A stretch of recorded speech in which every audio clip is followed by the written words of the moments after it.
तो 137 सीटें कांग्रेस पार्टी की इस वक्त 137 यानी कि नंबर लगातार बढ़ता हुआ कांग्रेस पार्टी का क्लियर कट मैंडेट, स्पष्ट जनादेश, स्पष्ट बहुमत 113 मैजिकल फिगर।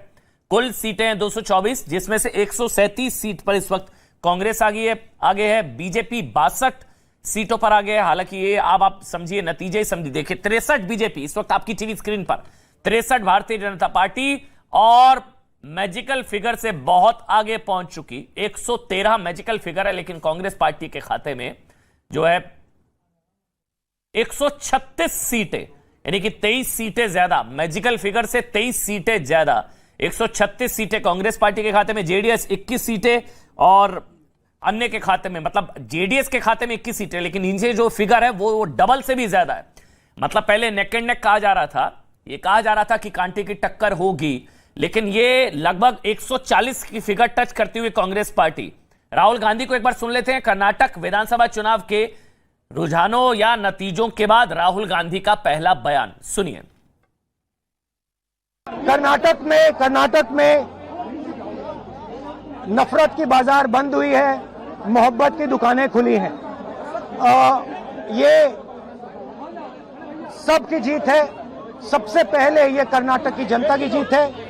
हमने चुनाव में कर्नाटक की जनता से, गरीब जनता से 5 वायदे किए थे। मैंने अपने भाषण में कहा, खारगे जी ने भाषण में कहा, सब नेताओं ने भाषण में कहा था कि हमारे 5 वायदे हैं। हम इन वायदों को पहले दिन पहली कैबिनेट मीटिंग में पूरा करेंगे। मैं फिर से कर्नाटक की जनता को दिल से बधाई देना चाहता हूं, धन्यवाद देना चाहता हूं। कांग्रेस पार्टी कर्नाटक में गरीबों के साथ खड़ी हुई। हम गरीबों के मुद्दों पर लड़े और मुझे सबसे अच्छी बात यह लगी कि हमने नफरत से, गलत शब्दों से ये लड़ाई नहीं लड़ी।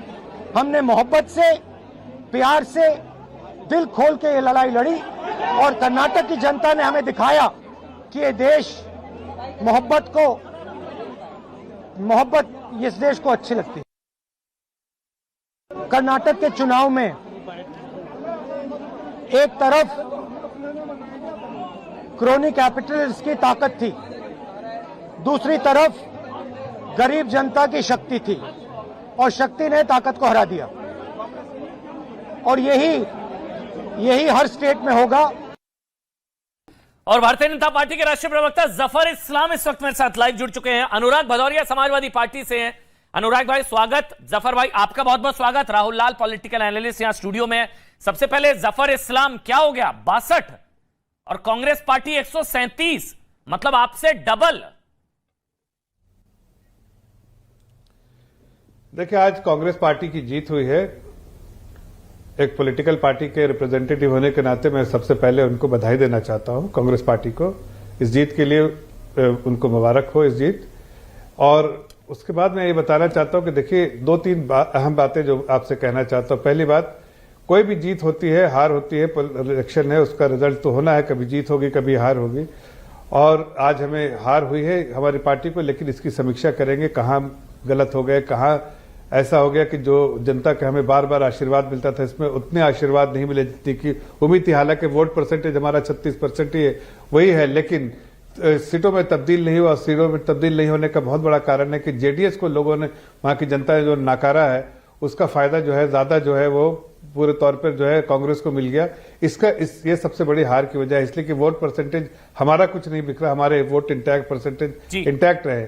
लेकिन जेडीएस के जो कमियों की वजह से शायद भारतीय जनता पार्टी को भी उसका नुकसान, खामियाजा भुगतना पड़ा। लेकिन कांग्रेस ने भी जो सवाल इससे जुड़ा कैंपेन किया, एक सवाल इससे जुड़ा, जेडीएस के वोट ट्रांसफर हुए, चलिए मैं मान लेता हूं 16 सीटें हैं जेडीएस की जो कांग्रेस के खाते में गई है, वो वोट ट्रांसफर में मान सकता हूं। लेकिन बीजेपी की भी 35 सीटें कांग्रेस के खाते में गई है, वो उसका क्रेडिट वो थोड़ी ना जेडीएस की वजह से गई है। बीजेपी की 35 सीटें कांग्रेस के पास। देखिए, मैं यही कह रहा हूं कि वोट परसेंटेज की बात मैं कर रहा था कि वोट परसेंटेज का जो इंपैक्ट है, कांग्रेस के 38% वोट से पिछले बार वो बढ़ के थोड़े ज्यादा हो गए हैं।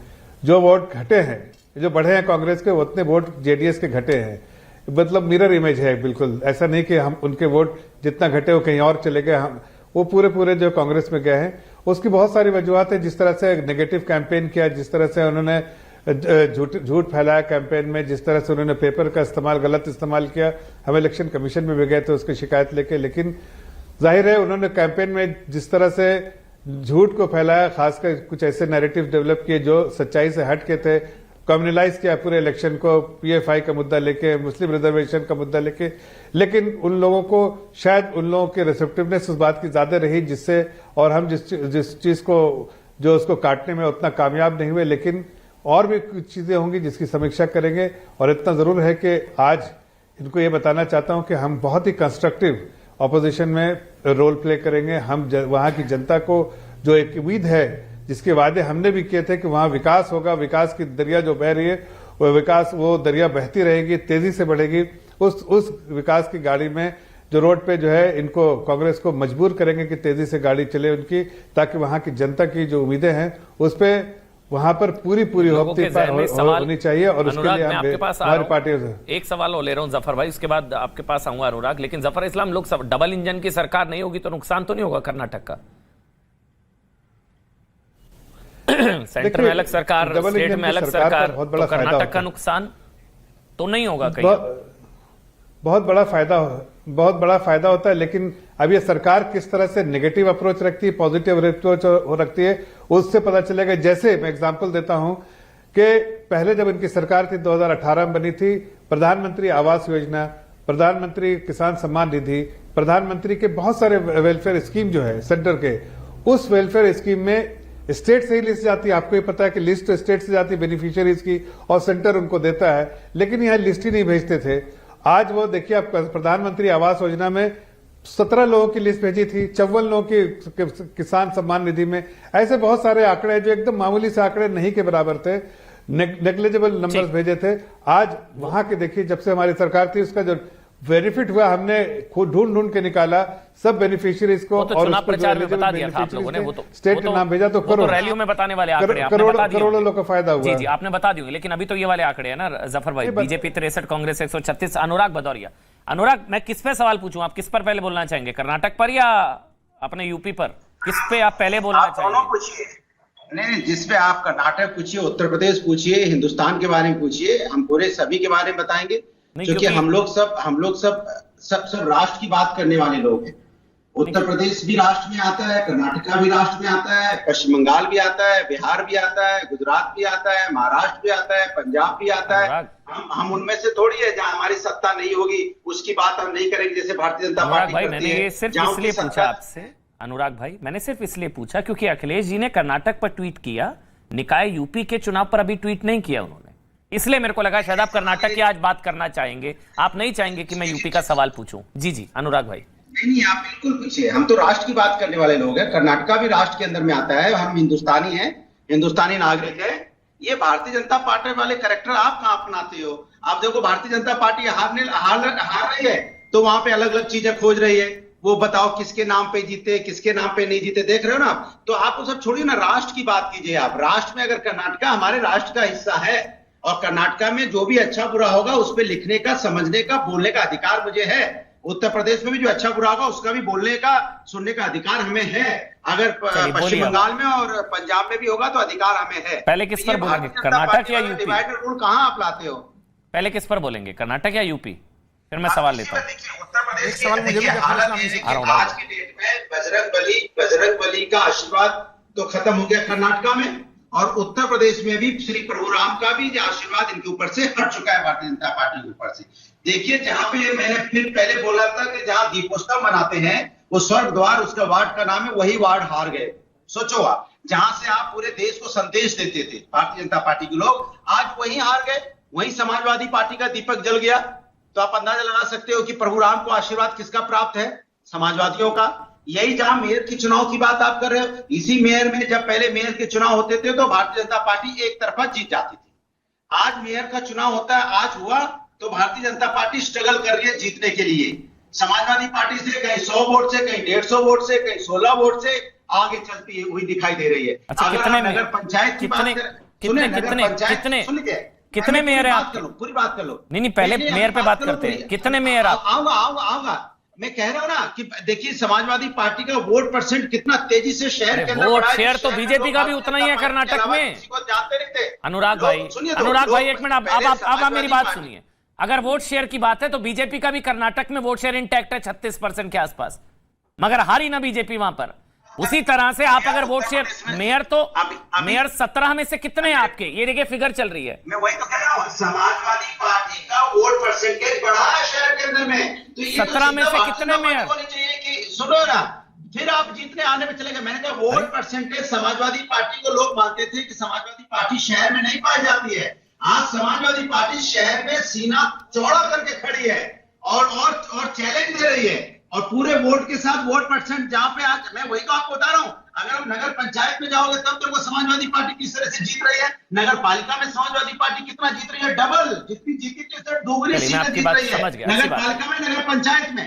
इस पे चर्चा नहीं होगी। नहीं, बिल्कुल अनुराग भाई, मतलब ये वो सीटों से ज्यादा वोट शेयर मायने रखते हैं, ठीक है?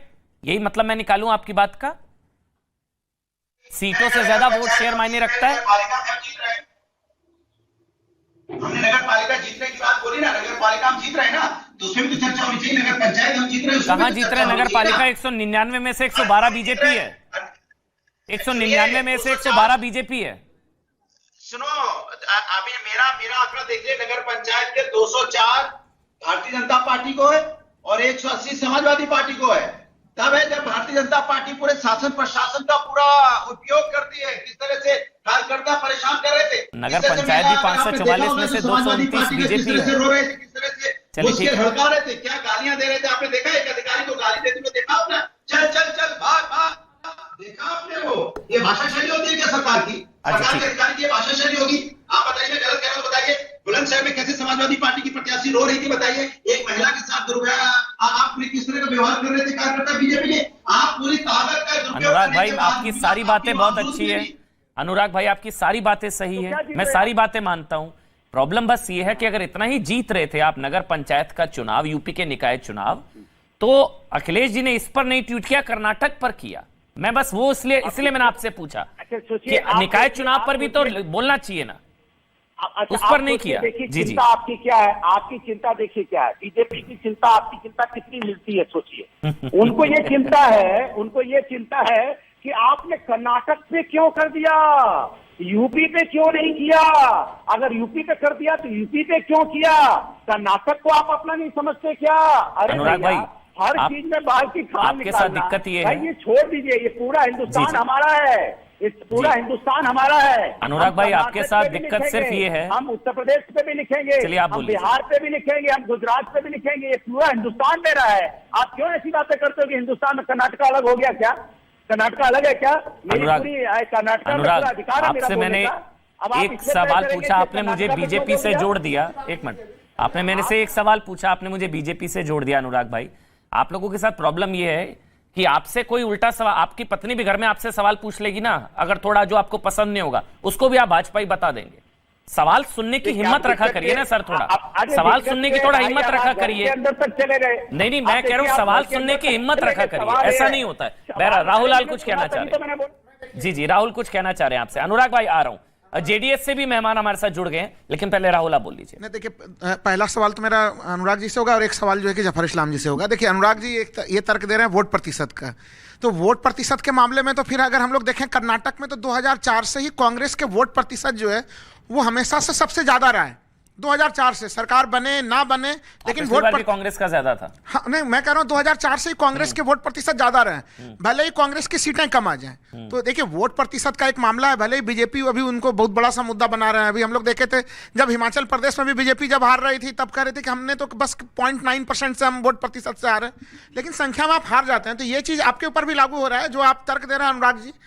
तो इसलिए वोट प्रतिशत के साथ साथ संख्या कितने ला रहे हैं, क्योंकि विपक्ष अगर मजबूत हो रहा है तो समाजवादी पार्टी की बड़ी जिम्मेवारी है। उत्तर प्रदेश में आप कैसे मजबूती से आप लाते हैं? स्वागत है आपका न्यूज 18 इंडिया पर। सुप्रिया जी आ रहा हूं, अनुराग भाई आ रहा हूं, पाटिल जी न्यूज 18 इंडिया में आपका स्वागत है।